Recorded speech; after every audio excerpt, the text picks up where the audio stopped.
Ready na kamay ka?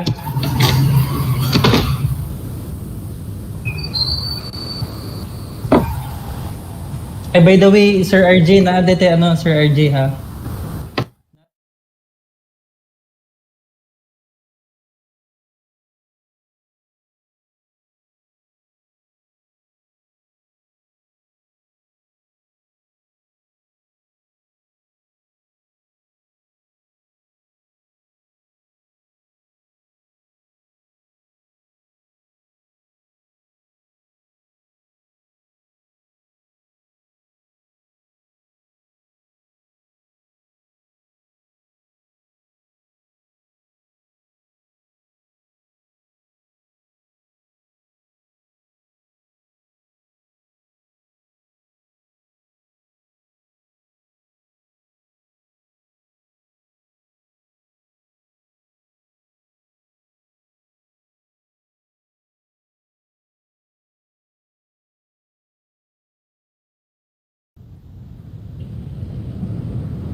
Good afternoon, everyone, and happy National ICT Month. No, June is the celebration of our NICT Month, and we greet you a happy NICT Month 2021.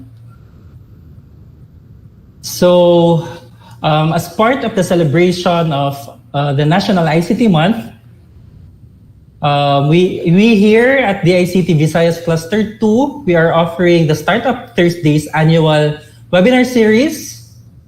So each year for the whole month of June and every Thursday, we showcase various startup founders, no, to share and inspire us with their startup journey.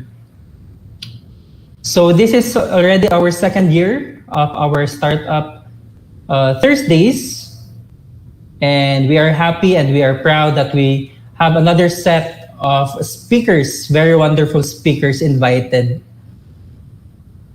for our second year of our Startup Thursdays web series. So before anything else, allow me to present to you our webinar house rules so that we have a smooth webinar for this afternoon.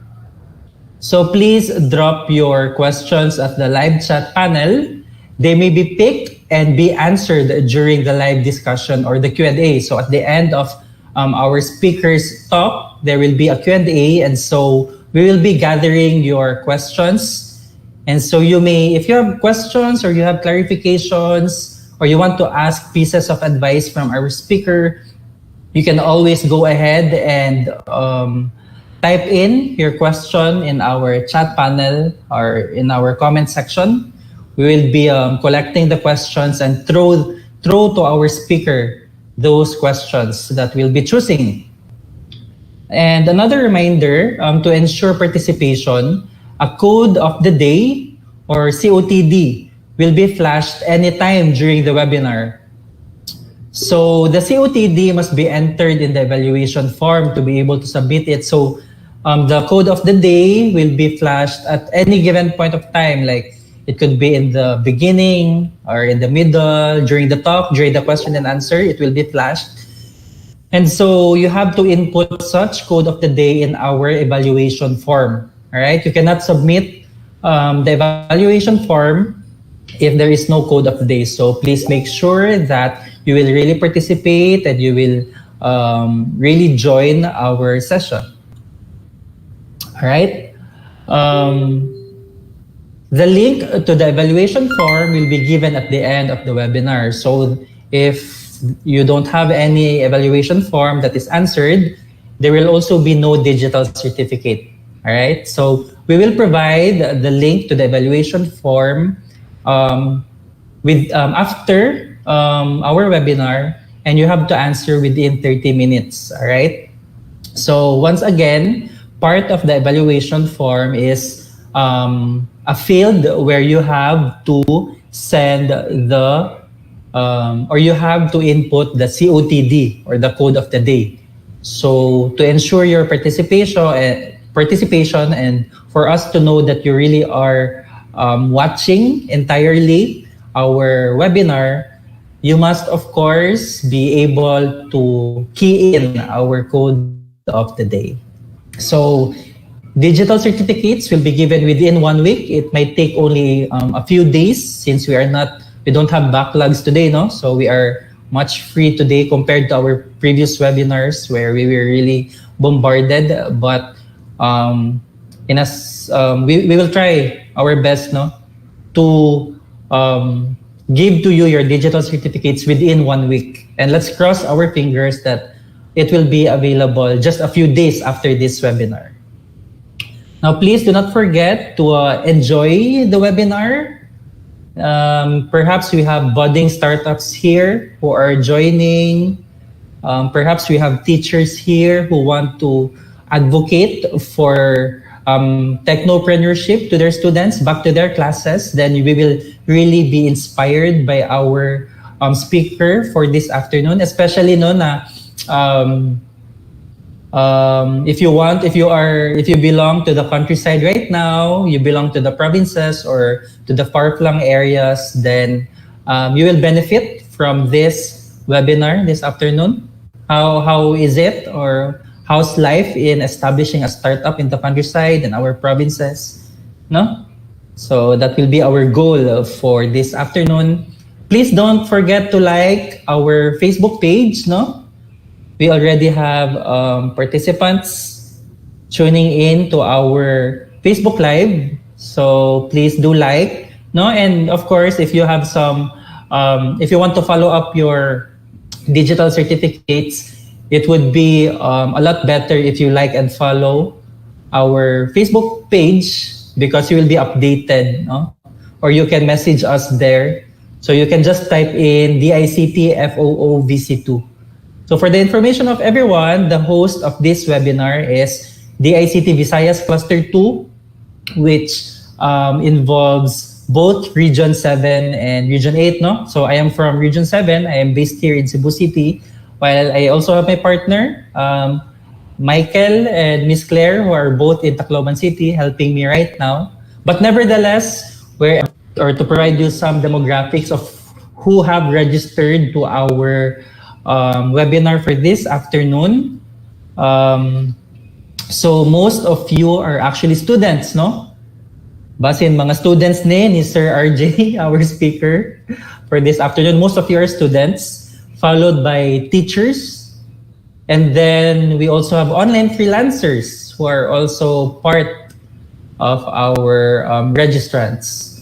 Then we also have unemployed. Of course, we understand, no, na we have a lot of kababayans who were displaced because of the recent pandemic. There were OFWs perhaps who have also been displaced and are back home and still are not yet earning. So maybe some of you want to know how to put up a startup or how it feels to have a startup, no, or to become a founder of a startup. Then this webinar is really for you.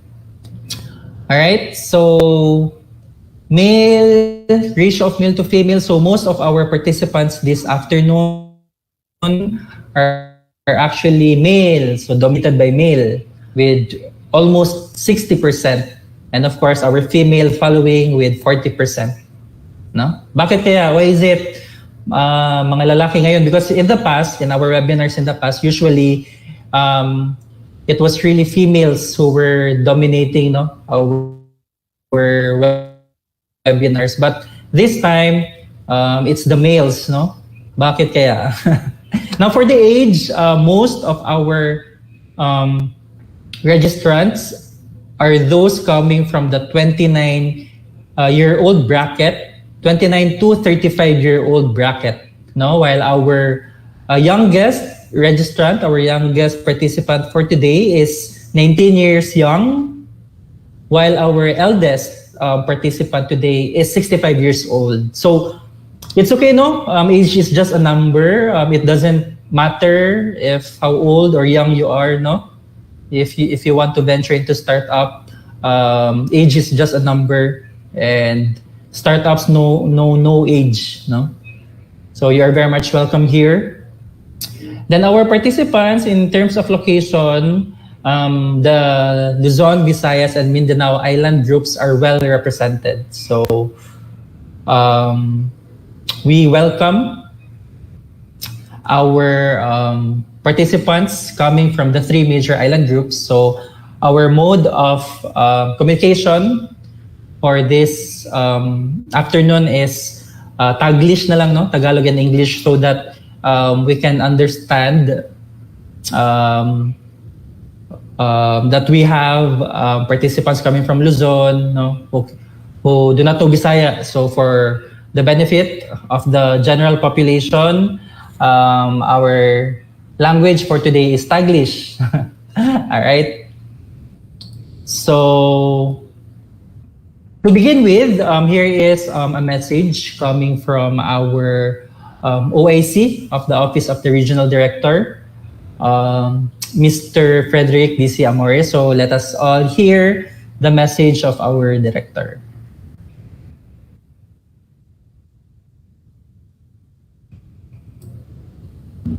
Good day, everyone. I hope you're all safe, and I wish you well.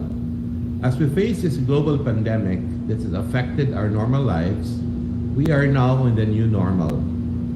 Our usual life may not be the same as it has been before, and it may take a while for us to return to normal. But this does not mean that we will stop learning. DICT Visit2 is proud to give you another webinar offering that will help you gain additional knowledge and learn new things outside of the 4 walls of the classroom. Everyone is welcome here. May you be a student, an OFW, an employee affected by the current situation, in all walks of life. Wherever you may be, and whatever is the reason that brought you here to listen, you are very much welcome. I wish that at the end of today's discussion, you will impart knowledge and contribute to society in your community, especially that we are in a digitally disrupted world. If the recent SEA Games says we win as one in fighting COVID-19 tells us to heal as one, here in a webinar, let us learn as one. Thank you very much for participating today, and on behalf of DICT Visit2, I welcome you all to this webinar. Once again, good afternoon. So I'm not sure. I think it froze, no? Tama ba, Mike? It froze. No, but nevertheless, our director is expressing his appreciation in English, so that we can understand.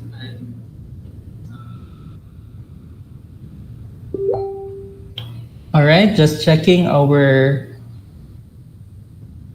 technical, because I think it froze.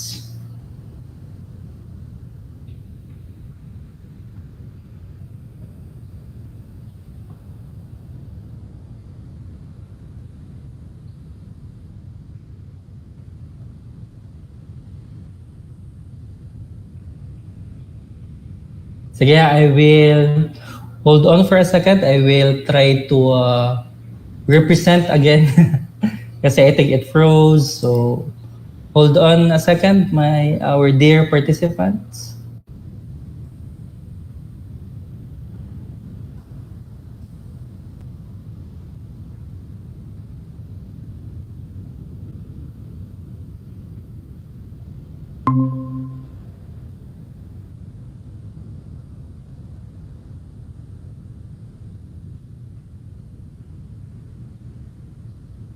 All right, I think we are back. Tama ba, Mike?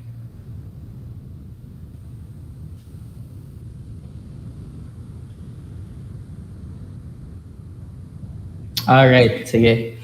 So, I think it froze in the part where our director was actually welcoming you, our participants, and he appreciates you for joining our webinar this afternoon, and he hopes that you would enjoy our webinar this afternoon. All right? So let me reiterate again for those who just came in our webinar house rules so that we have a smooth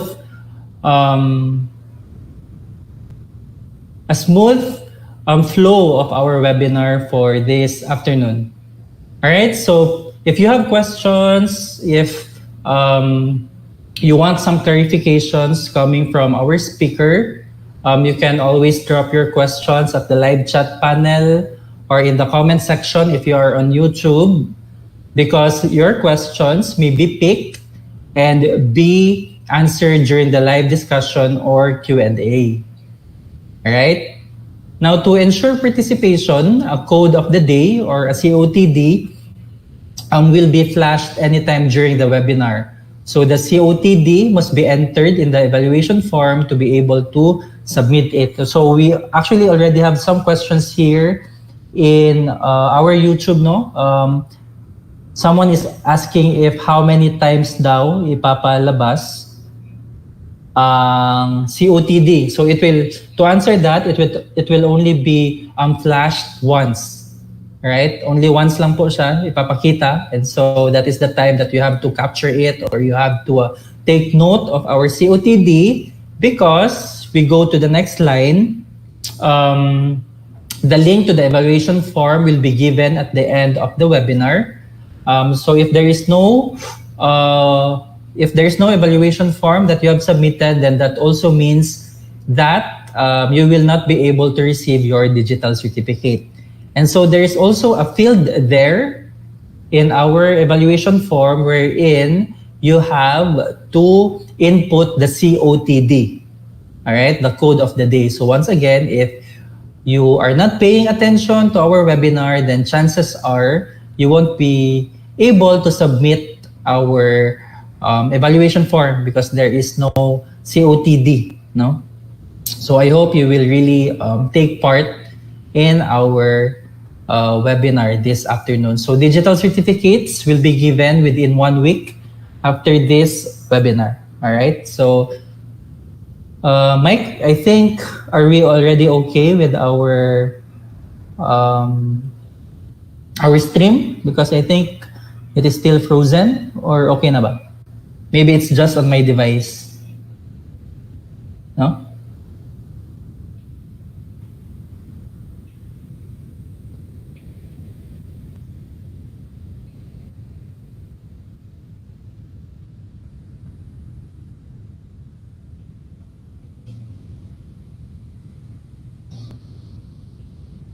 So shall we proceed, or shall we wait for it to come back, Mike?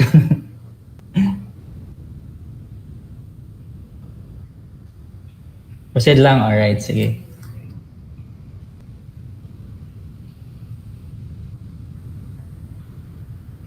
Okay, sige. Sige. So parang ano to, podcast? Ito, sige. So let me proceed. I am really excited now to turn over this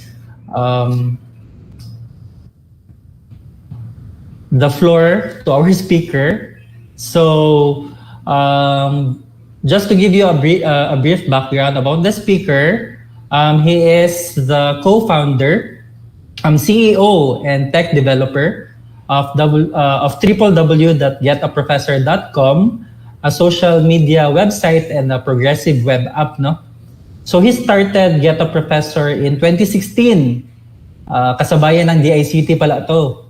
And registered the tech startup in DTI and BIR in 2020. So he is actually a medical technologist by profession, no? He graduated from Silliman University and is currently an assistant professor in the same university. And he has also taught in other universities such as Negros Oriental State University or NORSU and Cebu Doctors University. So he has been a member of the academe for more than 10 years, so 1 decade na ang ating speaker. And he is a candidate for the degree PhD in education, major in research and evaluation. So he will soon become a doctor na. So he has a master's degree in teaching medical related subject from Cebu Doctors University. And as what I have earlier mentioned, he is a registered medical technologist. So please help me welcome with a virtual round of applause our speaker for this afternoon, the co-founder of Get a Professor, Mr. Ruben J.C. Los Baños or Mr. RJ Los Baños. So, Sir RJ, take it away. Okay. Good afternoon, everyone. I'm going to present my screen. I hope you are doing well. So, this is about establishing a startup in the countryside. So, I guess everyone here is interested about startups. So my goal here is to talk about startups and how it would actually help society. So we are here in the Philippines. It's an emerging market. So it is actually difficult to try to capture a large number of users.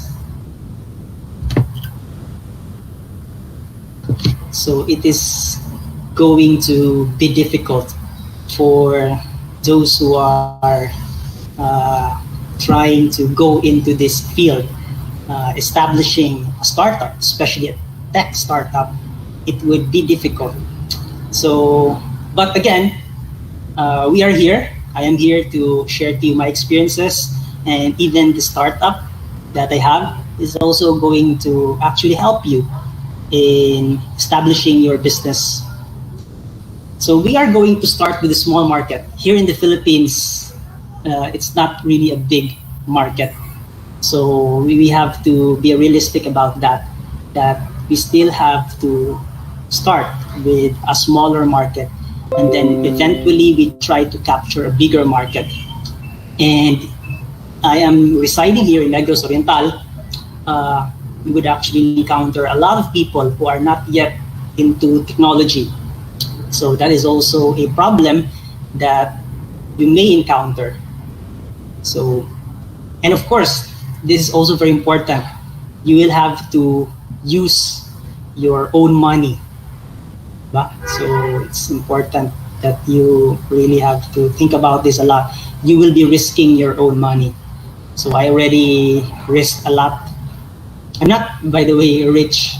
So you just have to think about that establishing a startup is risky. It's very risky. So we cannot really rely on venture capital or angel investors here in the Philippines. I know there are a lot right now, especially in Luzon. But if you are going to start, you really have to put up your own money. And you need to grow, because venture capitalists or angel investors, they don't really fund ideas. If you have an idea, sad to say, ideas are cheap.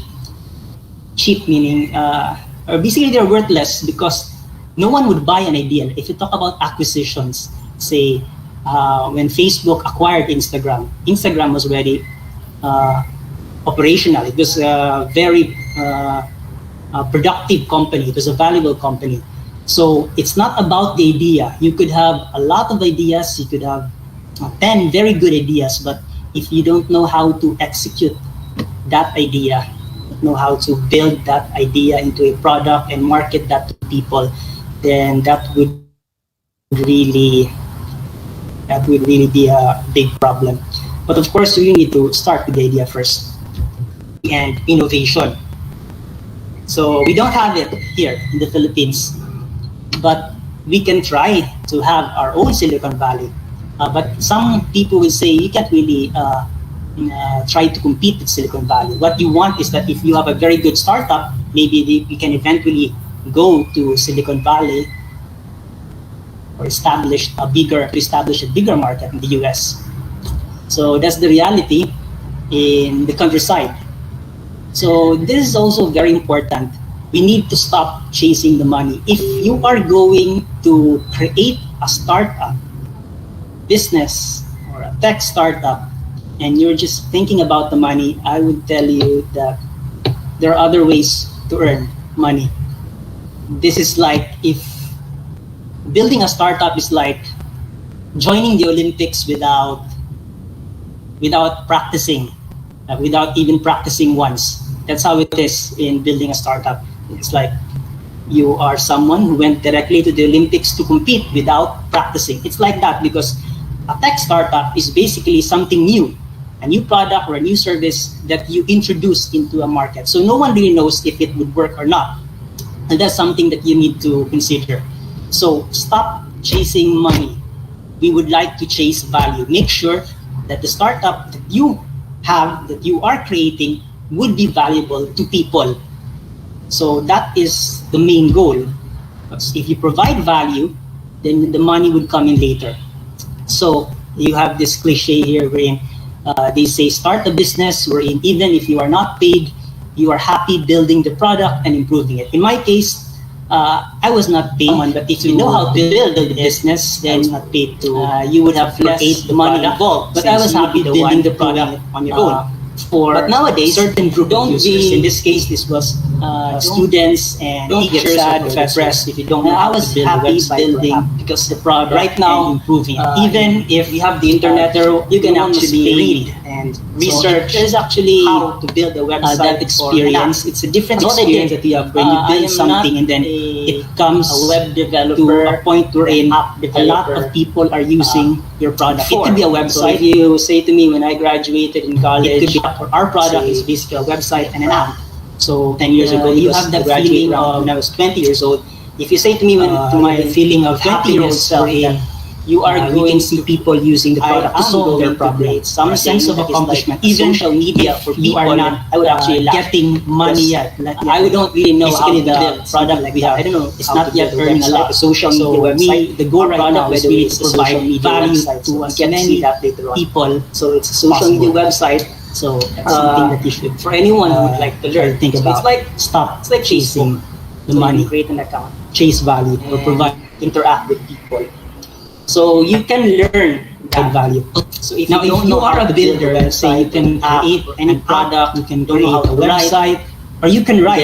You can write great articles, great stories. Most of a builder. So if you can build something, there's a lot of which would be valuable to people. Just went to the internet, then that is a skill. I read a lot and then ask questions. I really had to ask. And then if you can build products, you can find them in the internet. A lot of you can actually take on more risks, and you can actually provide information more risks since you don't have to pay someone be a builder for your idea. You can create an idea, find a useful website. You can always find a job or build a business. That's right. You can take on more risks. You have to pay someone, so you would actually be losing a lot of money paying someone. But if you know how to build, anyway, you are a skillful. You would have less money involved since you would be the one. You can always find a job.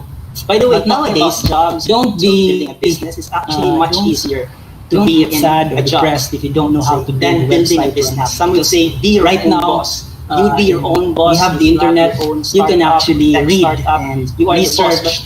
In reality, build a website. You are not really the boss.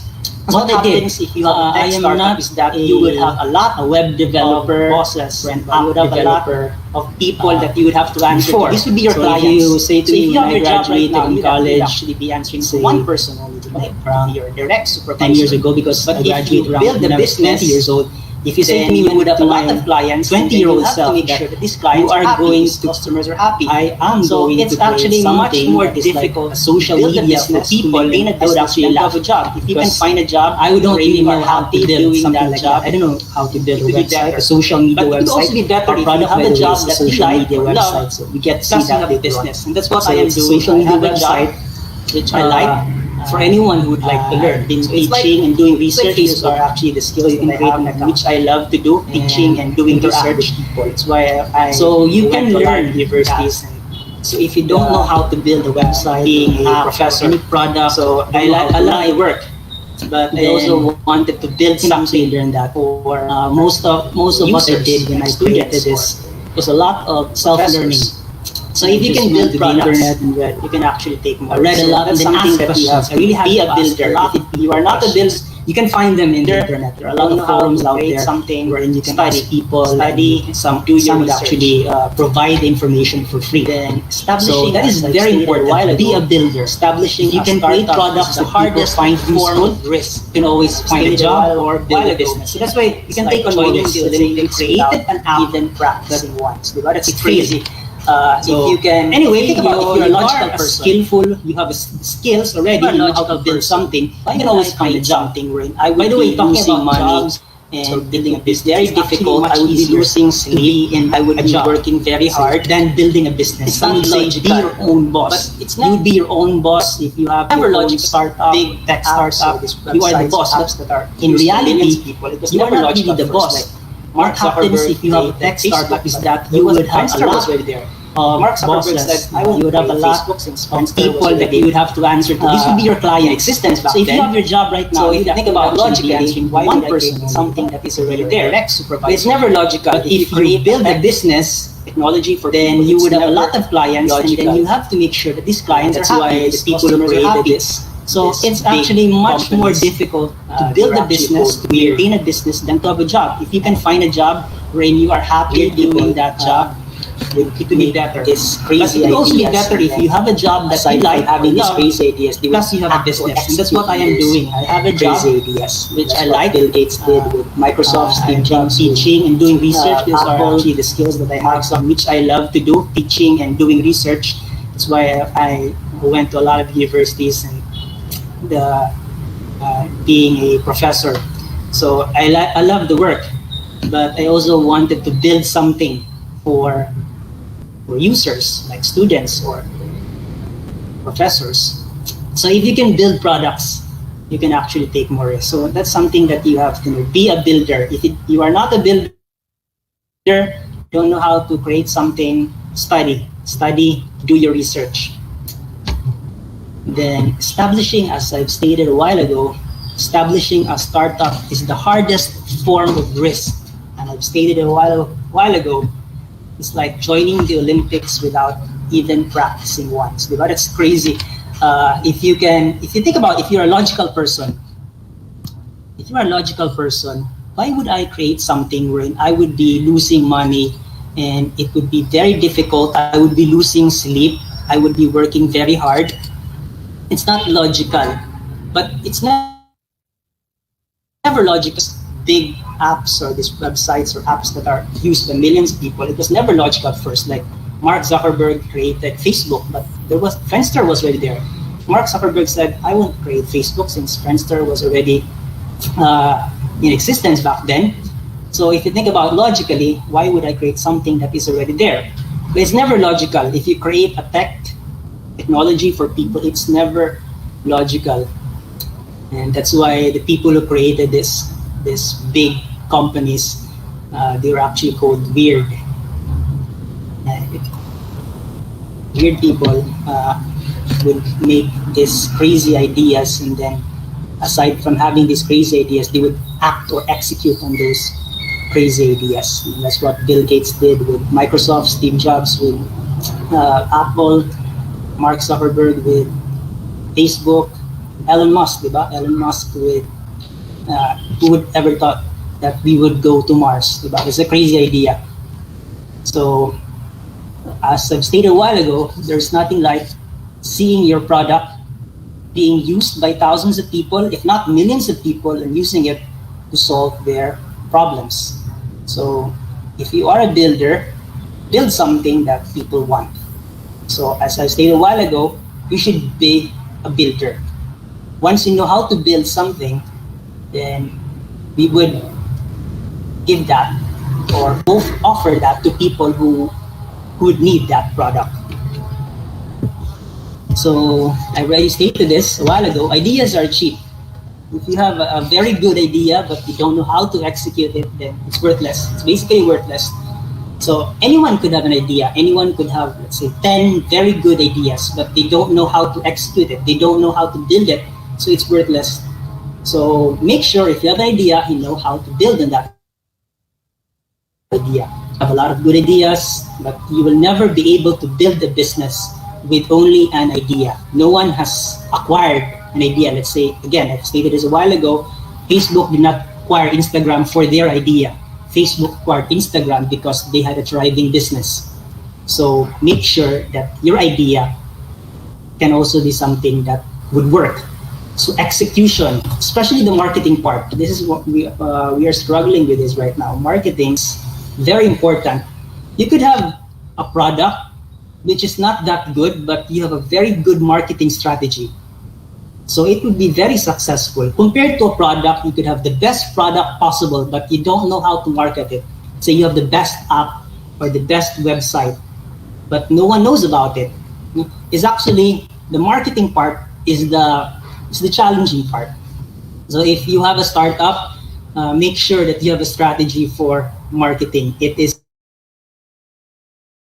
the hardest part of building a startup.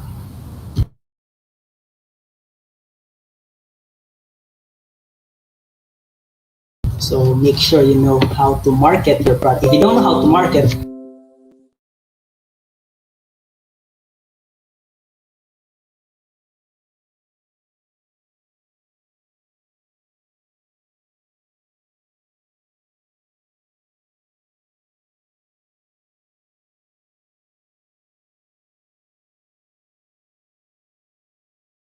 of course, there are a lot of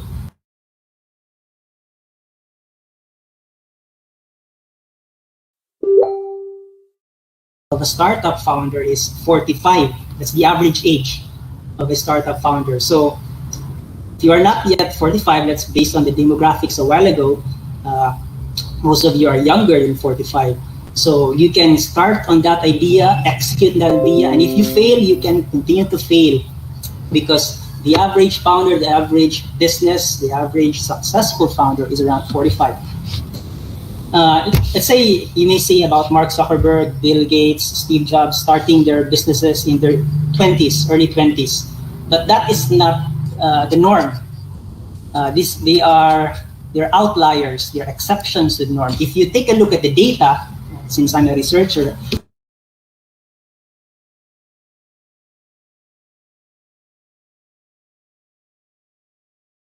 I do a lot of research.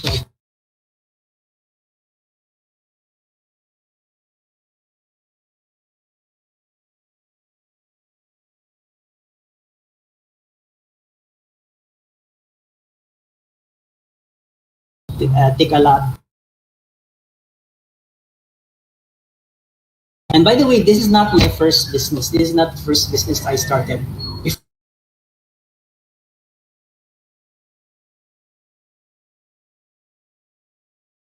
Before, I went to a lot of businesses. I was into financial products. I was actually selling financial products before. So, and then I was also having this small store for packaging. So this is not the first time I have a business. Those businesses I stopped already. I just focused on my job, and then this tech startup. So there are a lot of failures along the way, but it's okay to fail. A lot of failure means a lot of experience, and a lot of experience would be very good for you. You would learn a lot from those failures. So I already stated this a while ago that the average age of a successful startup founder based on research data, based on the research article, is 45. And I know that you are much younger than 45. Some of you may be older than 45, but it's okay. If you know KFC, Kentucky Fried Chicken, they said the founder was already at a very old age, around 60 by that time. So even if you are older than 45, you can still have that startup. And again, the startup that they have can actually help you in your business. So we have that the most successful entrepreneurs are young, but those are exceptions to the norm. Like Mark Zuckerberg, Bill Gates, Steve Jobs, those are exceptions. If you look at the data, you can really see that the average age for a successful startup founder is 45. So you still have hope, di ba? Continue to fail, di ba? Failure means more learning. So once you have your product, you would find your users. In my case, I already have a problem. When I created Get a Professor, it's getaprofessor.com. You can talk about it later, or you can also search it on the internet. My problem when I build this, because you need to have a problem so that you would have an idea and then you can build that product. So my problem was the engagement of the students during the learning process, during the learning experience, like in my classes or in my laboratory classes. Some people don't, or some students don't really engage with the learning material. But I look at them, you don't force them to go into social media. But some of them, you may have to force them to study, but you don't force them to go to social media, right? They would go to their phones or laptops and then use Facebook, TikTok, Instagram, Twitter. And then that was my problem back then.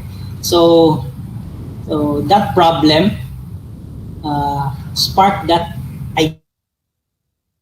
idea that I had. If I create a learning system wherein it will be fused with social media.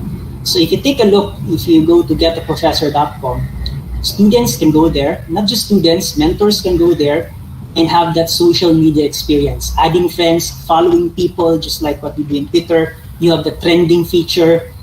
So it's like Twitter and Facebook combined with the learning experience. So because this is my belief, later on we would not be forcing students to study. And I don't want to force students to study. I want them to learn on their own. So that was the goal. You don't force them to go to social media. Why not mix social media with the learning experience? So that was how I built the product. So I already had my users, but my next goal is to get the next 500,000 users so that it would be sustainable. We want a business that would be sustainable. So for now, I'm using my money, and as well as with my co-founder, we are using our money to continue with the operations of that app on the website. So that's the goal. And sometimes you have to work alone. At first, during the beginning, you have to work alone because that problem is personal. Successful founders, they start with a personal problem. That was a personal problem for me. Students not engaging with the learning experience, and then looking at them using their Facebook and Instagram and Twitter. So I said, I am going to build a product. I'm going to solve this problem. I have this idea. I'm going to build this product. And I did it alone for a while. I had to do it alone. So it may be a lonely process at first. And then eventually I had this co-founder. If you have a co-founder, make sure it's someone you trust. That is very important. You could have a co-founder that is very good in web development or app development, but you don't trust this person. So that you may have problems later on. Make sure that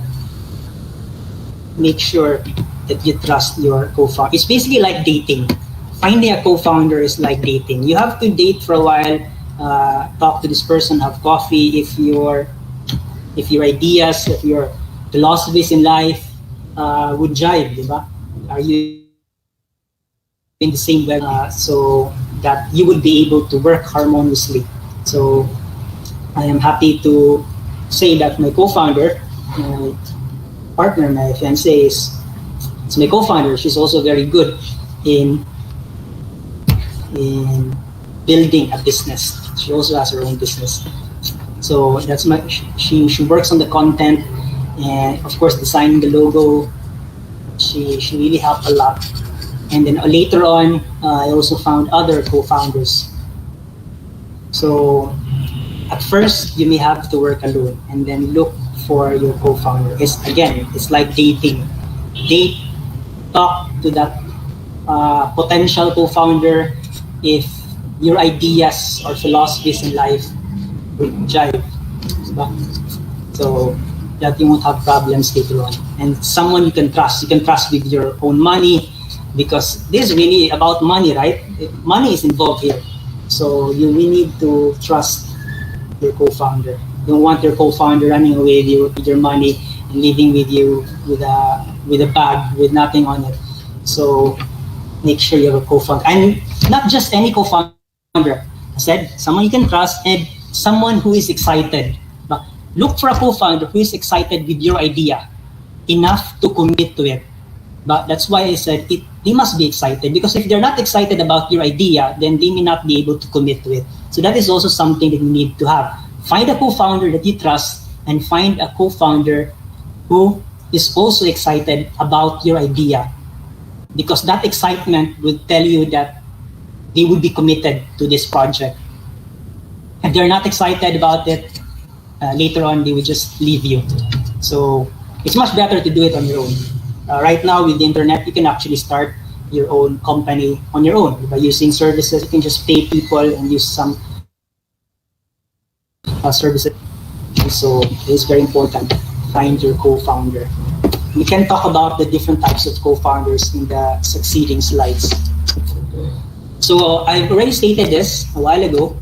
Marketing is very important, and we are actually struggling with this right now. My co-founder, you can see her later on in the succeeding slides. She's working on the marketing part. She's good with marketing. She really studied about marketing, like Facebook ads, how to market a particular product. So she's working on that. And of course, for me, I'm also focused on the relationship building. So I'm also doing the marketing based on relationship building, one-on-one. I like to talk with people one-on-one. Right now, there's this pandemic, so I can't really have that one-on-one conversations. We just have online conversations. But sometimes I do go to some people. We have coffee and talk about marketing. There is this, like in my startup, Get the Professor. It's a social media, right? How would you make money from social media? So we have this product. We are not charging our users. We're not charging students to use that, right? So how do you monetize that? So one way to monetize that is through ads, advertisements, and this is something that's very important. The CEO, which is my position right now, there's this statement that the CEO should be the first one to make the first sale. So I had to make the first sale. In this case, what am I selling? What are we selling? We are actually selling advertisement slots. So what I did is that I have to make the first sale, because I want this product to be, the startup to be successful. What I did was that I would actually go to some coffee shop, stand there, my startup, and then I would try to talk to the owner of the coffee shop or the business, and then I would show them the product, and then I say, would you want to advertise your business on our site? And I did this for quite some time, and I made the first sale. So I had to do it in person. So if you really need to know how to make or build relationships with people, so that is very important, because you want your product to be successful. You don't want, we are putting in money and money is not going back to us. Putting in money to your startup or business, but you're not getting anything. So I need to I really need to find a way to monetize that the business. And right now, thankfully, we are partnered with a lot of big companies. We are partnered with Shopee, Lazada, Nike, Adidas, Grab. There are a lot of products that are partnered with our company right now. But again, we are still putting in a lot more money, and money is coming in slowly. It is coming in slowly. It's not yet a lot. We are not millionaires here yet. And we may not be millionaires, diba? Because the idea is to provide value. We may never be millionaires. It's not about being a millionaire or a billionaire. It's about providing value to people. So again, this product, this startup may fail, but we get a lot of experience. We get a lot of learnings which we can use for the next project. So it's not so much the product, but it's also about the marketing strategy and how to get your users. So you really need to know marketing, guys. That is the hardest part for me in the execution phase. So keep your product alive. So as a founder, and as the CEO, the main person to really make sure that the product is alive, I really have to talk to a lot of potential users. If my product is not working, let's say, there are a lot of problems along the way. When I created getaprofessor.com, I would listen to my users. I would listen to students, I would listen to teachers, faculty, or professors who are using the product. There was this problem that a student had. He said, forgot his password, can't log in to the site. I said, sir, can you integrate the Facebook login to your website and app? So because it's easier for us, because we just use the Facebook login, and then the same password we have in Facebook would be used in our app or website. So that was his suggestion, and I did not know how to do that. So what I did, I really had to research, and I registered as a Facebook developer, and I had to learn how would I put the Facebook login into a website. It was a lot of self-learning, and I also placed the Google login, so you can log in using Facebook or Google. And there was another suggestion, like it was a website at first, so there was no app. And there was this faculty, professor, instructor who said that I can access your website in my phone, but I still have to use Chrome. Go to Chrome and then type your website. It's a hassle for me going to Safari and typing your website. So can you have an app for your website so that you would have the app icon in my home screen, and I could just easily click on that? And that was a problem. I did not know how to create an app, so I had to research how am I going to create an app. So when I looked into the internet, researched a lot, read a lot, asked a lot of people a lot about how to make something like an app, because I can't create an app. I learned about progressive web apps, PWA. And maybe some of you know what is a progressive web app. So I learned that you can actually make your website into a progressive web app so that people can readily download it from the website. So getaprofessor.com is also an app, a progressive web app. You can just go to the website and then you can download it from the website, and then you can have the icon, the app icon in your home screen. So that you won't go to Chrome or any browser to type in a website name. And we can also send push notifications. So PWA, you can send push notifications. But for a progressive web app, you get the full experience if you have an Android phone. So you can't have the full experience for an iPhone. Although you can have our app icon in your home screen for your iPhone, but the push notifications and other features may not be appreciated in iPhone. So that is one limitation for our product, because we are using the progressive web app. But maybe later on, if we would have more money, we can hire someone to build our app for iOS, and then so that we could have an app for iPhone users. So right now we are focused on progressive web apps. And we are also building progressive web apps for businesses. So in order for our company to stay alive, we are also offering consultations and building products. So if a company or a business would like to have their own website, their own social media website, a customized website, or even an app, we do build that. We offer that service to people. So if you have an idea, you can actually talk to us, and then we can offer you our services if you want to have your own social media site or app. So if your product is not working, you have to fix it. If you are losing your users, and you have to find a way to retain them, and of course market to attract more users. And then validate your product. So once you have created the product for your problem and for your users, you have to find the critical mass of users that will make your business sustainable. So as I said a while ago, I already have my users, but that is not enough. That number is not enough. So we need to market the product to more people.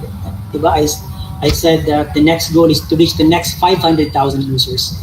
But even if we don't reach that 500,000 users yet, we are also offering another service, which is creation of apps and websites for businesses, for other businesses. So in a tech startup, you don't just have one product, right? Let's say Facebook, it's not just one product. Facebook has a lot of products. So our product, we have Get a Professor, social media, but we also have products and services like providing customized learning platforms, providing customized social media websites for businesses, providing customized apps for businesses. So we need to look for a way to find money to survive. So right now, it's always about validating your product.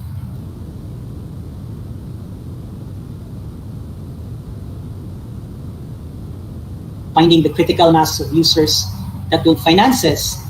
I know that we are in a pandemic right now. A lot of people have lost their jobs. So this is difficult. Finances are, we may not have enough finances. So for most first-time entrepreneurs, money will flow in very slowly and very unpredictably. So that's why I said later on the steps in the creating of a startup, you need to have a day job first, because you don't want to be pressured to make money as soon as possible. That is a no-no. You would damage your business if you are pressured to make money right away. If you have your day job, then you would not be pressured to make money that fast. So my tip for you is that if you have a day job, stick with that day job first, and then you can do your business after your work. When I was doing this, up to now, I'm having 16-hour work days, 8 hours in your job, and then another 8 hours in your startup. But thankfully, I'm in the academe, wherein our schedule is flexible. Let's say right now we are having a summer, June, July. So in the summer, I have more time to work on my startup. Or even in the semester, we have a flexible schedule. And our product is also for students and teachers. So my job and my business go hand in hand. Our startup goes hand in hand with my job. So that later on, if you can check out our slides, successful founders were actually people who have been in their niche or industry. They have been in their industry for quite some time. So in my case, I'm in the education, in the academe. So I created an app for professors, students, or teachers. So don't go into a business where you don't know anything about it. But for me, let's say I'm in academia, I won't go to a business where I would be building rockets, or I would be selling cars. I don't know a lot about cars. So focus on your industry. So that's why successful founders are actually people who have experience, who have been in that industry for at least 3 years, because they know the problems within that industry. So I know the problems in the education system or in academia. So I built a product for people who are within this industry.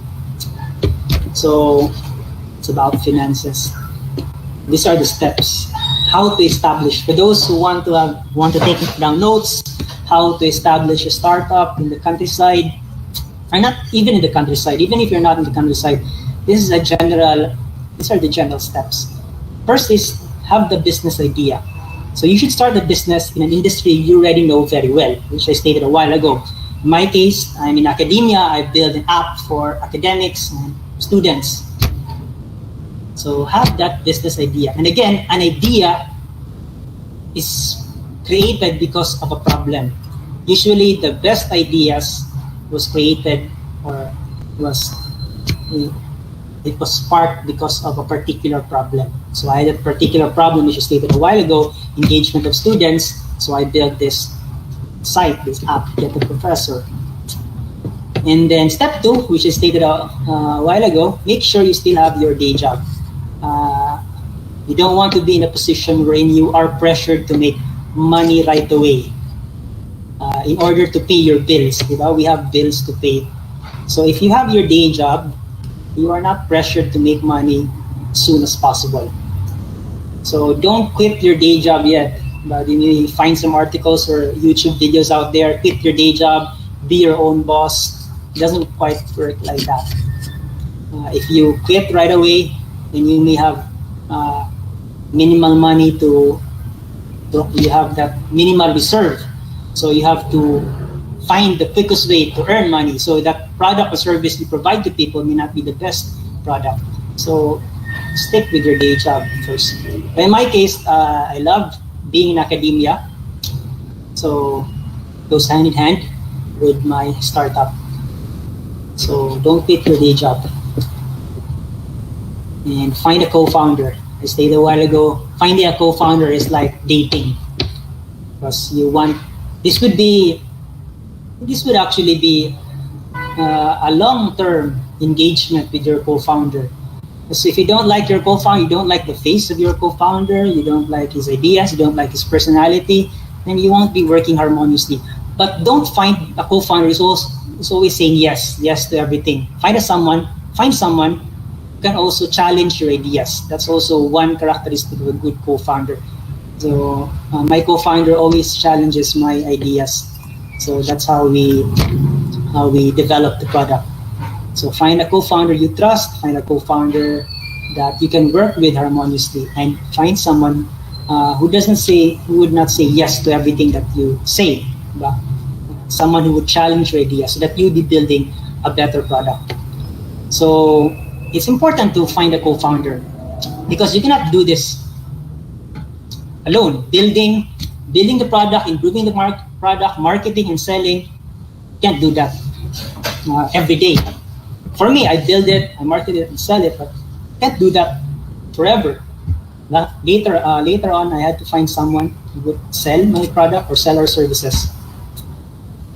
So find your co-founder. So this is a cliche already. This for those who are in the information technology industry, they already know this. The 3H for a startup team.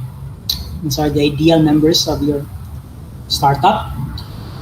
It's better that one of the members plays more than a dual role. So you have your hacker. So the hacker is your builder. I've talked about the builder a while ago. Someone who hacks a product or develops a product. Your hacker may not be someone who is really that good, the best web developer, the best app developer. But this is someone who finds a problem and who can find creative ways to solve that problem. Like I said, I'm not a web developer. So I had to learn how to create a web or an app. I had to ask a lot of questions. So it's not just about being a developer. A hacker is someone who is able to find the problem and then find creative solutions to solve that problem. So creativity is very important for that hacker position. And then the hipster is a designer. This is actually our weakness. I am not a designer. Even this PowerPoint presentation, I would like to thank Sir Lawrence de la Peña from Silliman University BI. He helped me with designing this PowerPoint presentation because I'm not really into design. So that is something that we are weak. The user interface, we are not yet having the best user interface. So what I do is actually I buy designs, or I hire someone to do the design. For our logo, my co-founder, Marmy, she created the logo for the content. And then for the hustler, this is the one who can create proper human relations. So during in the beginning, I had to be the hacker and the hustler both at the same time. I had to build a product, find a creative way to solve a particular problem, and then I had to hustle, and I had to look for a way to make money. That's why I went to a lot of business owners. I told them about my website, my app, and would you like to have an advertisement, a sponsored post? So I did that a lot. And then eventually we had these partners already with Shopee, Lazada, Grab, all those other partners that we have right now. But we would still like to have more partners. So I had to be the hacker and the hustler at the same time. And then later on, I have this friend also. He's a very good developer. So Noel would come in. He's a very good developer. I think we can give that position to him so that I can focus more on this part. Building relationships with people and talking about our product. So you have to like your particular role. And the hustler can also be attributed also to my co-founder, Marmy. She knows marketing. So you may not have all this. For now, we don't have the best, we don't have the user interface to build the best user interface. What I do is I buy designs. So this is the ideal trio of startup founders. The hacker who develops the product. But again, it's not just about making the product. The hacker is someone who is able to find a creative solution to a particular problem. So I can relate to this, creating or building the product, because I had a problem and I had to find a creative solution to solve the problem. And of course, the hustler, which is also what I was doing, making sure that the business makes money so that we can pay the bills for the business. We are paying for our servers. The servers for Get a Professor, the security for Get a Professor, hosting. So there are a lot of things to pay for. So this would be the perfect union. Your designer, make sure it serves the user. So if you have this already, or if you have all of this, if you have all these skill sets, you would have a better chance of having a successful startup. This is the best example of the hacker and the hustler.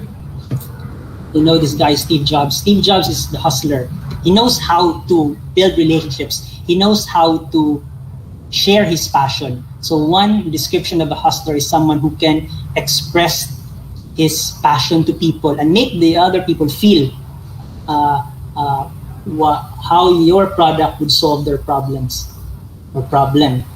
So a hustler is someone who's able to build relationships with people and make people be excited about a particular product. So that he is the best example of a hustler, so Steve Jobs. And then Wozniak was the hacker, the builder. So you could have these two examples of a hacker, si Wozniak, and the hustler, si Steve Jobs. So that would be the best example of a hacker and a hustler. So when they were still young, these were the picture before when they started the company. And of course, I guess every startup founder would like to have a company like what they had. Yeah? So a hacker is more than a code monkey, which was stated a while ago, who can build software quickly. A hacker is really someone who looks at a particular problem and solves it in a unique and special way. That is really what a hacker is. It's not just building a product. And then the hustler, on the other hand, is a relationship builder. They have the ability to articulate their passion clearly and in a way that gets other people equally passionate. And then this was a gift that Steve Jobs had. If you take a look at his YouTube videos, when he talks, when he speaks to people, you can see that he is able to clearly show his passion about his products. That's why we have this business that is very successful. So you need that in your company, a hustler.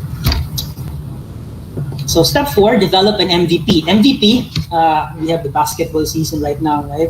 This is not the most valuable player. MVP in tech startups is the minimum viable product. So a product which you can show to people, which they can use. That's what an MVP means in the startup world, minimum viable product. And an MVP doesn't have to be a website or an app. But in my case, or in our case, we started with a website. But if you don't know how to create a website or an app, you can have a simple Facebook page and see if people would follow your page. People would post status updates, or post comments. It could be a landing page just to see if people would visit and use it. So develop an MVP and then get social proof for your product. So in our case, how did we show social proof? So if you take a look at our website, getaprofessor.com, I placed there the number of visits that we have. Right now, we have around more than 130,000 visits to our site. So that is actually showing proof that people are using your product. If you are having a Facebook page, it could be the number of followers that you have. So as long as you are able to show this to people, so that potential customers, potential investors will see that this is something that people like or people love. So you can get social proof by putting the number of visits you get to your website with the number of followers you have in your social media. So by the way, this is in my case. These are my views. Yeah, these are my experiences. There may be better opinions or better ideas out there, and we are always happy to learn from any of you later on if you have good ideas. So this is based on my experience. And I've stated a while ago, you really have to work hard. You know, Elon Musk, diba? SpaceX, Tesla, said sleep is for the weak. Di ka matulog. For those Visayans here, I spoke in the dialect, so we don't sleep. But in my case, I was still sleeping. I didn't really have that 16-hour work days because I had a flexible job schedule. But sometimes I really had to do 16-hour work days when there was a problem with the website, and I had to fix that as soon as possible because the website was down. It was down for like almost 1 hour. I had to find a way, the quickest way to solve that problem. So I really had to research, ask questions. So there may be days wherein you may have to work 16 hours or more for your business. So this is our website, getaprofessor.com. You can go there right now. You can actually log in. As stated a while ago, you can log in. You can use the Facebook login, you can use the Google login, or you can register. And then, this is about establishing startups. In Get a Professor, because we are now opening this to everyone, not just to teachers and students. If you have a business, let's say if you want to build a business, one feature in Get a Professor is that you can have a Facebook, it could have a page. It's like a Facebook page. So in Get a Professor, you can build your page. You can have a Get a Professor. You can have a page. Let's say you are someone who talks a lot about cars, who wants to sell cars, or you really have a lot of knowledge about cars. So you can have a page for that. So you can create a page in Get a Professor. So it's a social media website and a progressive web app for people who want to learn and share their knowledge or expertise. So that's why we can open this to everyone, because if you want to have a business, the first thing that you need to do is, or one of the first things that you need to do is, you have to educate people about your business. So you can build a page and educate people about your business. So we are offering that service. You can log in to our website and then you can create a page. If you have questions later, we can talk about how to create a public page for your, let's say, for your idea. Let's say you have an idea, even if you have a business right now, we are opening it. We have opened Get a Professor to everyone. You can create a public page for your business. So this is our brochure. It's social learning. This is my co-founder. She's also a certified public accountant, and she graduated law school. So this is our vision and our mission. And by the way, we are also incubated in Synergy TBI, or the Silliman University Technology Business Incubator. I started my startup on the website in 2016. In 2019, SUTBI was established. But I think before they were also providing services already, but I think it was formalized in 2019, December 2019. So I was looking for a network, or someone, or people who can. I was really marketing, just hustling. I was hustling now, looking for people, building relationships. So I found out about SUTBI, so I talked to them about my product and startup. And then we are now partnered, or it's now being incubated. So it's supported by DOST. So it promotes the culture of innovation, creation, invention, and incubation in Silliman University.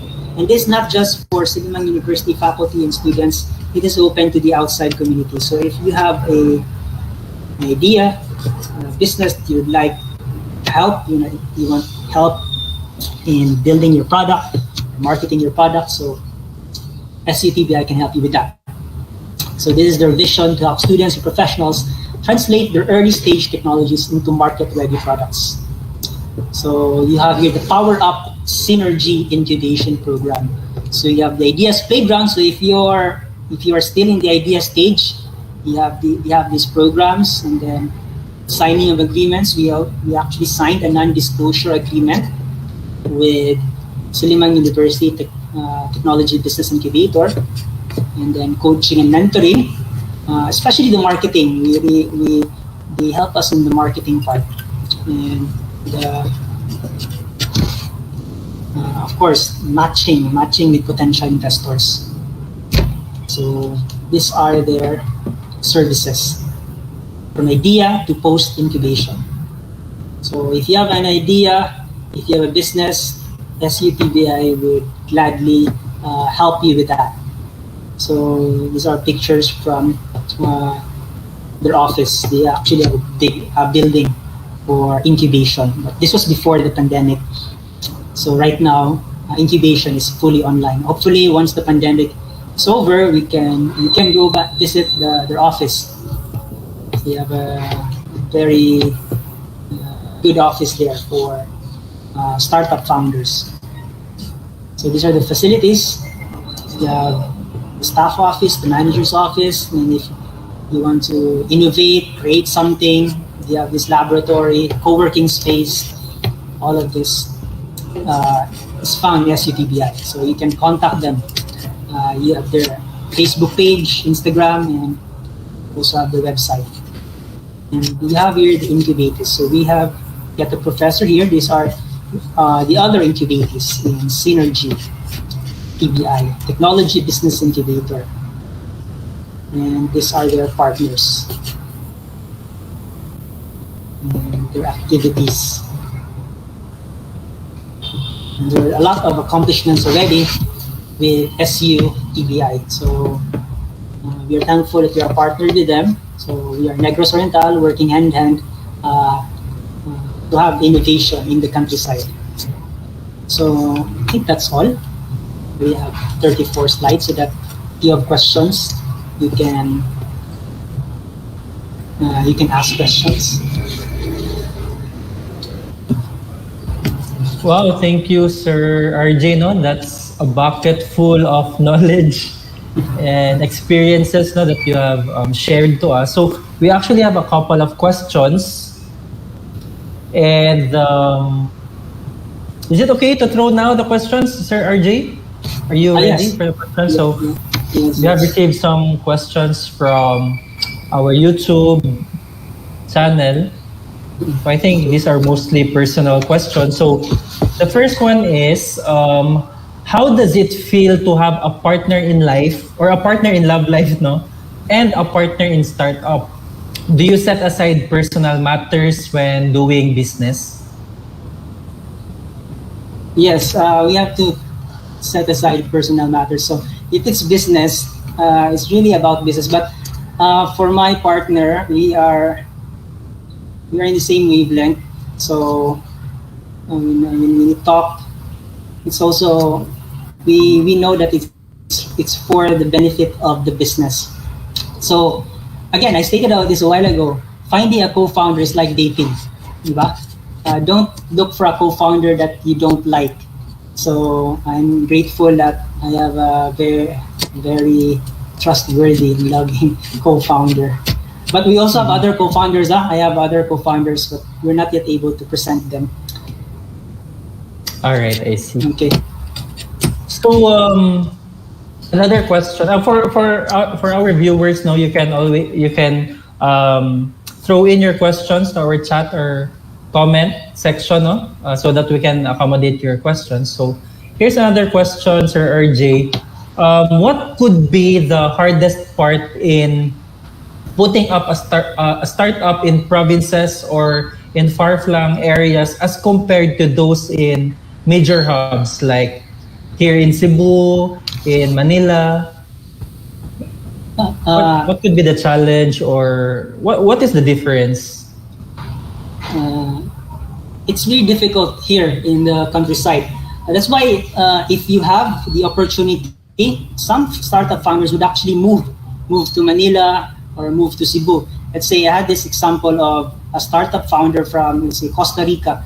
The market is smaller, but their goal really is, their market is the US, because if you get the US market, but I know if some of you are vloggers here, if you have more views from the United States, you get more money. So some startup founders really like to get the US market. Actually, before, I was trying to target the US market. That's why it's .com, it's not .ph. So the goal really is, the main goal is, it's a worldwide market. That's why I did not paste .ph, not getaprofessor.ph. I actually bought that domain, getaprofessor.com, because the goal is worldwide. So if you can move to a major city, let's say, that founder from Costa Rica really had to move to the New York or to Silicon Valley. But that was before the pandemic. Right now, we now go digital. Investors and customers are now open to the idea that you can stay in the countryside and then you can connect. But it would really still be better if, of course, you can visit those major hubs like Manila or Cebu, or if you can go to the US. But there's also this disadvantage. If you go to the US, you would have a lot of competitors. One advantage is, if you are in the countryside, let's say, you have less competitors. If you just want to have this small business, let's say you don't want to have a unicorn company, you want to provide apps or websites for smaller businesses, and then you would have lesser competition, since the skill is not found in most people. Yeah, I agree. If I may share, Sir RJ, no, so actually in 2019, we did our startup mapping for Dumaguete City. So we tried to assess what is the level of the ecosystem for startups in Dumaguete, and we found out that Dumaguete was still in its nascent stage, meaning to say there's still a need to level up our support for startups. And then just last December, we had the same startup mapping for Cebu City, and the ecosystem here is already on its foundational level, meaning to say they are advanced now as compared to nascent. So maybe one of these days, someday, no, especially with the help of Synergy TBI, no, we already have the presence of TBIs in Negros, so we might be improving our startup ecosystem. There's another question. Another personal question, Sir RJ. Was it a struggle to be originally coming from the medical field, then venturing into technopreneurship? For me, I would like to say that it was not really at first, it's not a struggle, because I like exploring new ideas, new industries. Diba? I like to explore new ideas, new industries. So it was not a struggle at first. What the struggle is with building the product. So I did not graduate from IT or any of those technical fields. Technical fields. But by the way, I actually graduated from TESDA NC4 web programming. So that was in 2017. This 2-month web programming. But when I built the product, it was really mostly self-learning. So if you are someone who wants to explore new ideas, for me, I would like to say a jack of all trades. Let's say the CEO should be the jack of all trades. Ideally, he should be a hacker and a hustler and a designer if he has those skills. So a CEO is not someone who is focused on a particular skill set. So that is actually the ideal CEO. If you take a look at Steve Jobs, diba? It's not just about marketing. He's also good in design. That's why you have those good iPhone products out there.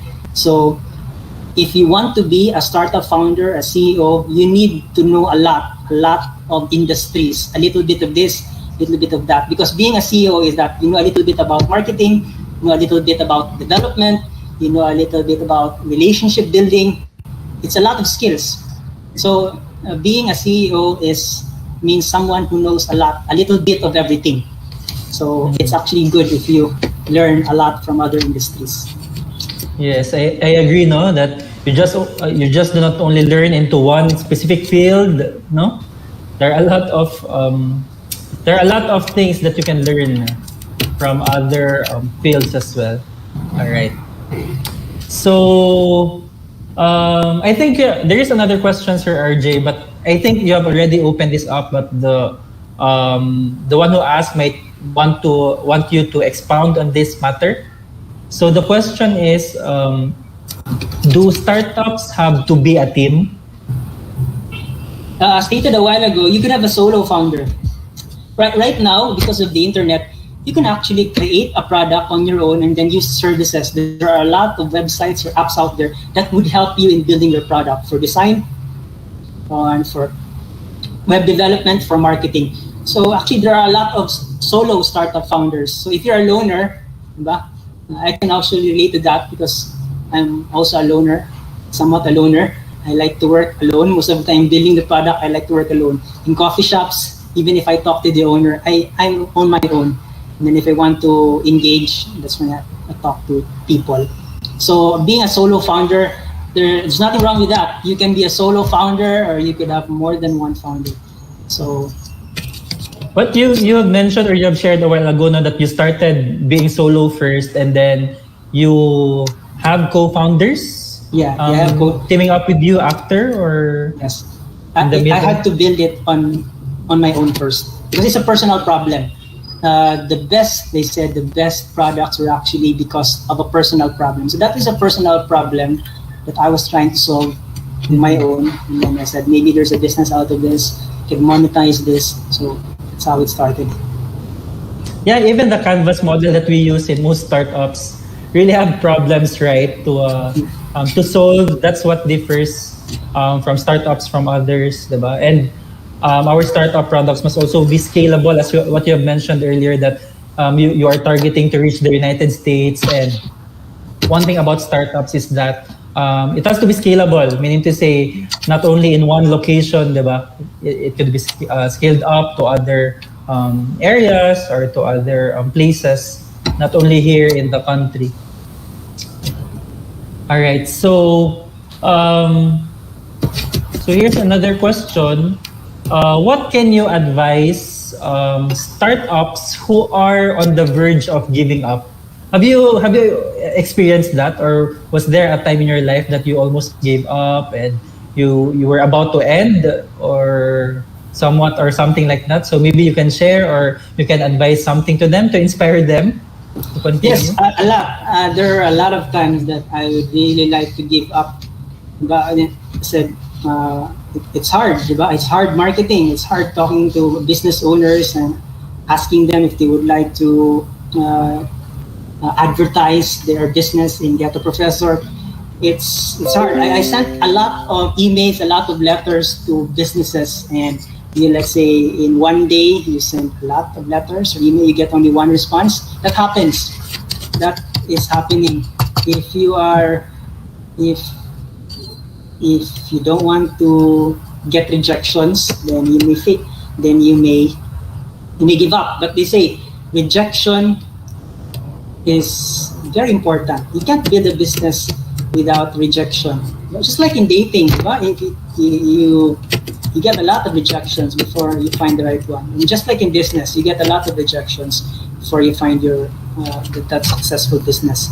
So there are a lot of times that you would like to give up. As I stated a while ago, it's better to have a job that you love rather than going to a tech startup. Because let's say you would have employees later on. The stress when you have employees that can you pay their salary the next month or in the next 6 months, that is a lot of stress for a business owner. Whereas if you have a job, let's say you have a high paying job, because right now online job freelancers, you could earn, let's say 100,000 per month, 200,000 per month, and then you're not stressing about the salary of people that you have to pay. It's much better to have a job. So if you find a job that you like, it's much better to stick with it, because if in a business there will be a lot of stress. They say some founders before they had a lot of hair, they don't want to lose hair, then if you don't want your hairs to grow gray, become gray, don't have a startup.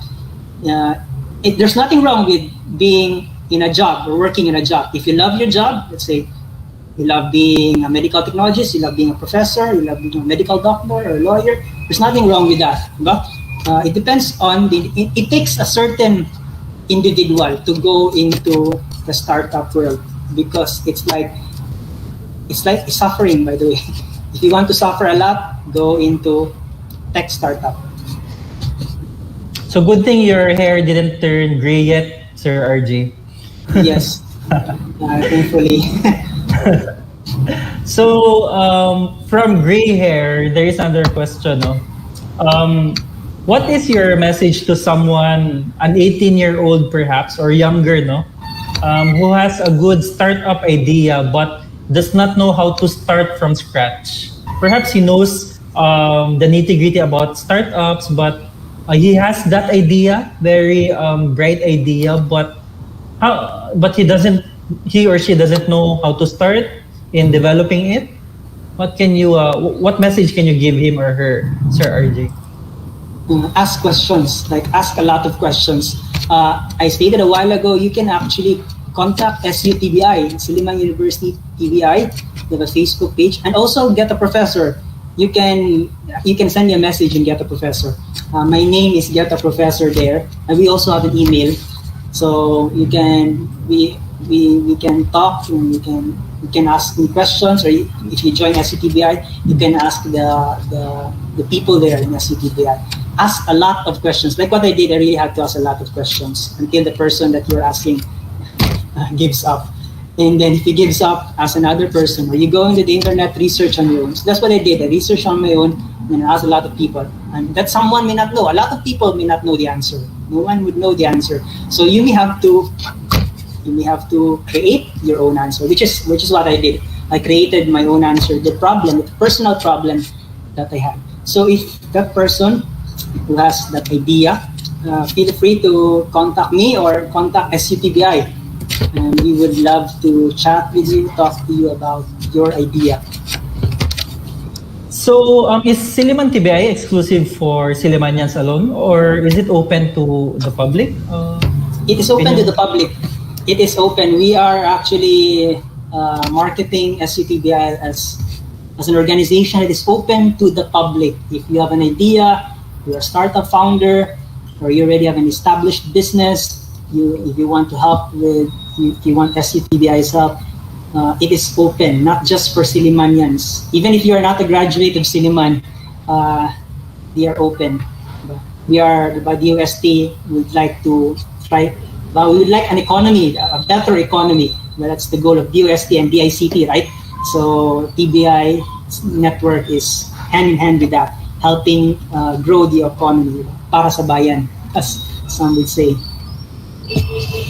Yeah, well, for those in Dumaguete and Negros, you're very lucky to have Silliman TBI to be there to help you, but in some other areas, for those who are watching here, not from Dumaguete or not from Negros, there are actually other partner institutions of DOST and DTI who also provide incubation. So if you are not coming from Dumaguete or Negros, where Silliman, of course, is situated or located, then you might try to go to or check with your nearest DOST na office or DTI, because I believe they also provide some incubation. The same with that of Silliman TBI. Am I right, Sir RJ? Yes.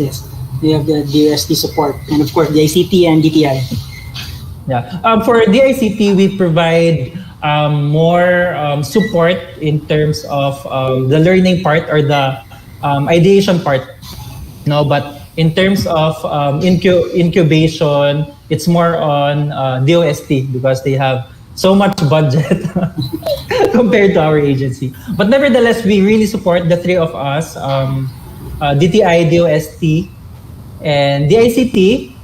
There is already the Startup Innovation Act that was recently passed, and we are the three main agencies in charge for that, no, for the implementation of the Startup Innovation Act. You can actually check on that on the internet. Be a researcher like Sir RJ, no? Yeah. He's a good researcher. So we have here a question on YouTube, Sir RJ, from Francis. Can you give advice on getting advertisers on your platform? And how do you negotiate with them with regard to how much they would pay you? So how's the negotiation with advertisers? So there was a lot of experimentation with the pricing. Before I started with, let's say, 1,000 pesos for a sponsored post or a banner, say for a business. So business actually paid for that. But sometimes some businesses may not work with 1,000 pesos. Let's say if you are trying to compete with Facebook, Facebook boost is 60 pesos, diba? Around 60, very cheap. So if you would like to compete with Facebook, so you can have 60 pesos per day or 50 pesos per day. So it's a lot of experimentation. What I did, I had to experiment. It depends on your location. So for our partnership with Lazada, Shopee, and Grab, it's a set price. So, but for local businesses, we actually experiment a lot. It depends on the business. If you can see that the business has a marketing budget, then you can charge more for that. If you can see if it's a smaller establishment, let's say a restaurant and a coffee shop, and right now there's a pandemic, they may not have the budget for marketing or advertising. So, and by the way, advertising is just one way to earn income. You can actually look for other ways to earn income. In our case, aside from advertising or sponsored ads, we offer customized platforms. So if you want to have your own customized social media website or customized app for your business, customized learning platform for schools and training companies, we provide that. So you don't just have one business model. Don't just, if you have ads, don't just rely on ads. If you can do coaching, consultation, you can provide, look for other ways. Be creative, by the way, be creative in your monetization. So a lot of experimentation has to be done in the pricing. It depends on where you are located. Depends on the business. All right, so it depends on the location and the business. All right. So I think we are down to our last two questions, Sir RJ. I hope you're still up for the last two. No problem. No problem. All right. Happy to help you guys. Yes, so we appreciate that. No. Second to the last question, how is competition in startups? We know that startups are still under the business, no, na vertical. So how is competition there? You have a lot of competition. Let's say if you have Facebook, right? You can't really compete with Facebook. But let's say in advertising, let's say in our region, you are competing with radio stations, right? Radio stations are selling advertising slots. TV stations are selling advertising slots. Or even vloggers or bloggers are selling advertising. So there's a lot of competition. But if you say, I create a platform like Get a Professor, bloggers can also use Get a, or bloggers can also use Get a Professor. So if you can have these people on one platform, then it would be better for your business. But so if you talk about ads right now, there would be a lot of competition, even from influencers. By influencers who are competing for that. But another way for us, we could have the influencers be part of our platform. So it's basically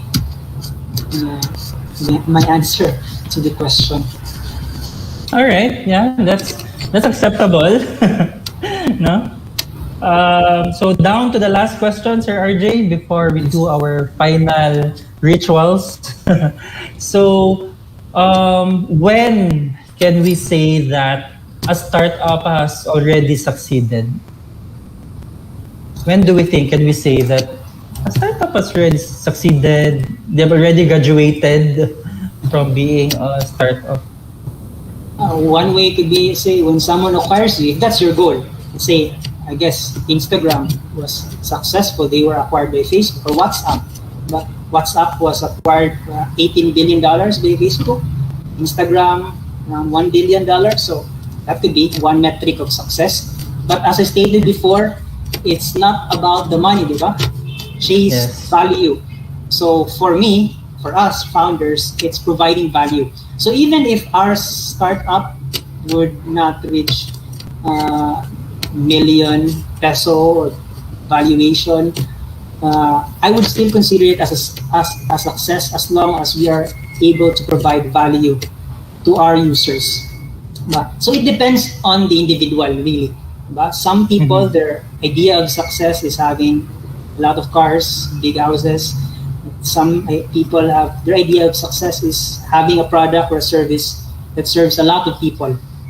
So it depends on your it's a personal idea of success, because your startup, your business is an extension of yourself. So if your idea of success is having lots of money in the bank and your business is thriving well, then you're successful. But if your idea of success is providing value to people,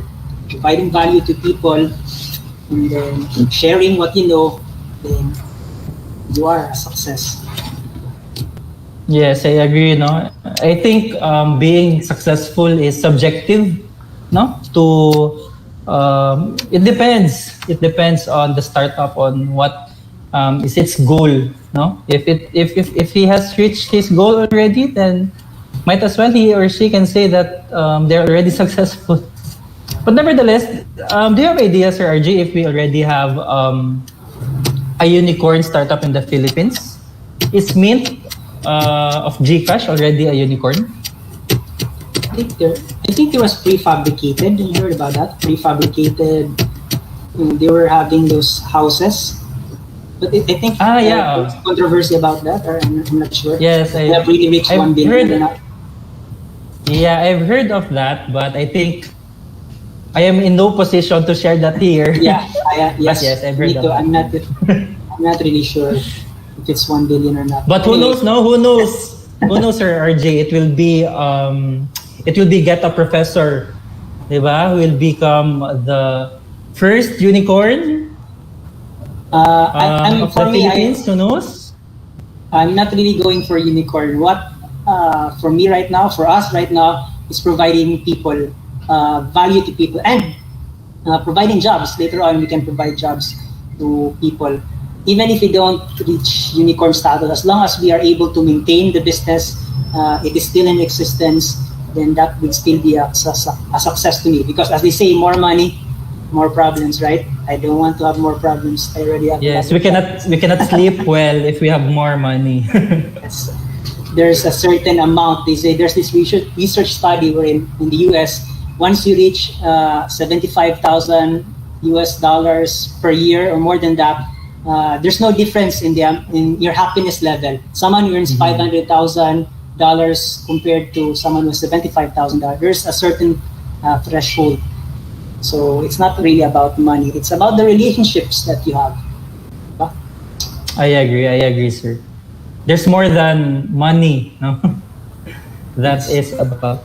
All right, so I think there are no more questions now, but let me check first. In Facebook, there's none. And in YouTube, yeah, I think there's no more question, Okay.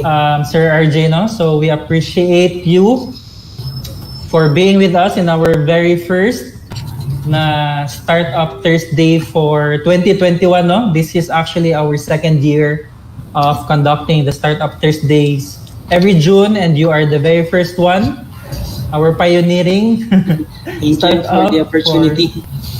All right. So with that, allow me to present to you our simple token of appreciation.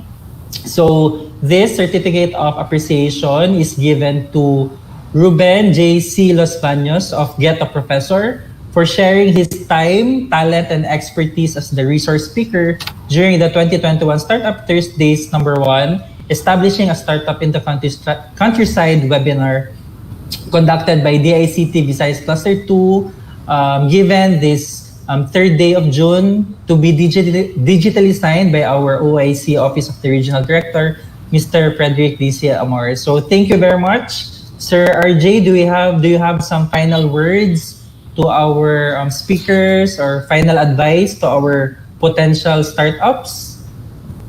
Okay, final words is that if you have that idea, execute the idea and don't fear failure. It's okay to fail, diba? And if you fail, it actually means you would learn a lot in failure. So it's okay to fail, guys. And trust in the Lord, and not on your own understanding. That's what the Bible says. I agree, Sir RJ. No, this sharpens us. No, this failures sharpen us to become a pencil that can be used, no, in writing. So thank you very much once again, Sir RJ. I hope we can see each other, no, perhaps there or here. Or when COVID is over, I hope you are taking good care there, especially that I've heard some not so good news, no, about the rising COVID cases in Negros. So we hope, especially our viewers as well who are residing in Dumaguete and Negros, to keep safe, no, to be healthy. So with that, we would like to acknowledge the people behind making our first Startup Thursdays a success. First, of course, our speaker for this afternoon, Mr. RJ C. Los Baños, for really telling us and giving to us so many ideas, so many pieces of advice and tips, no, on how to establish a startup in the countryside, especially that we have a lot of talents. We have a lot of skillful, no, very talented Filipinos who might not be in the major hubs right now. Of course, there are a lot of opportunities, no, in major cities like Manila, Cebu, and Davao. They benefit, no, of being a major city. But we also have places in the countryside who also have talented individuals. And so with your talk this afternoon, Sir RJ, you have opened our eyes of the wonderful opportunities, and you have given us so many ideas, so many sharings, no, coming firsthand from a startup founder himself. And from 2016, and now look at how much Get a Professor, no, have reached so far. I'm already a member. You have accepted my request. I will check it later. I will check it. Thank you. Hopefully, everyone here can be a member, and then you can always send me a message. My name is Get a Professor there. You can find me there.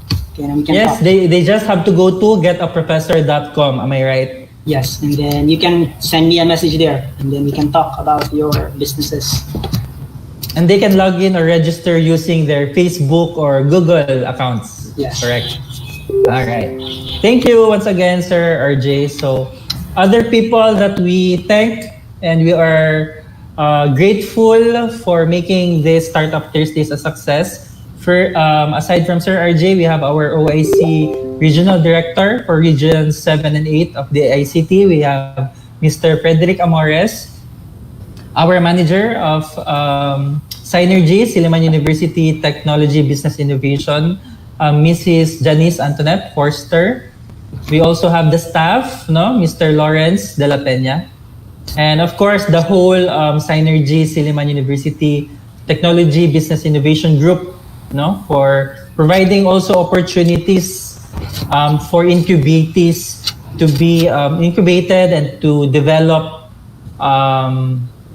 their startups. So for the ICT Central Office, we would like to thank our mother bureau, ICT Industry Development Bureau, for allowing us to conduct this Startup Thursdays webinar series, and of course to ISCD for the marketing and promotions. Also to our IIDB Focal, Ms. Claire Fernandez, who is in Tacloban right now, and also our coordinator for IIDB in Region 8, Mr. George Michael Picardal, who helped us in streaming live our webinar this afternoon. And of course, yours truly, my name is Joshua Lizardomen, and we part of our project is to support our startups. So if there is any way that the ICT can help you, especially those in Region 7 and Region 8, you can always email me. I believe we have sent email notifications to you about the webinar this afternoon. So you can always email me for questions, right? So by the way, as we have shared earlier, the Startup Thursdays webinar series is a 4-part webinar series for the whole month of June, as we celebrate the National ICT Month. And so every Thursday, every 1:30 in the afternoon, we can always see each other virtually. There are still 3 more topics that will be discussed. On June 10, 2021, the topic will be about blockchain, cryptocurrencies, and decentralized commerce by Dr. Jomar Tagana. He is also the founder of Paytaka. All right, so if you want to know about blockchain, cryptocurrencies, anything about cyber security, we have Mr. or Dr. Jomar, who will speak and share to us next week, next Thursday again. We also have a topic on fruits of stubbornness. This is to be delivered by Mr. Greg Balmeo and Mr. Alexander J. Wassel. They are the co-founders of Gobble Up and also incubatees of Synergy TBI of Silliman University. I believe they are students, no, but they have already a startup idea that is ready to be launched. So they will share to us their journey, especially if we have students here, no, who also who have a tech startup idea, who have an application, no, that you want to develop, but you do not know where to begin with. Then you might want to listen on June 17, same time, coming from students who are also startup founders. Then finally, on the last week, on June 24, the topic will be about the whys of startups, solving real life problems, to be delivered and shared by Mr. Nel Laigo. He is the founder of Peddler.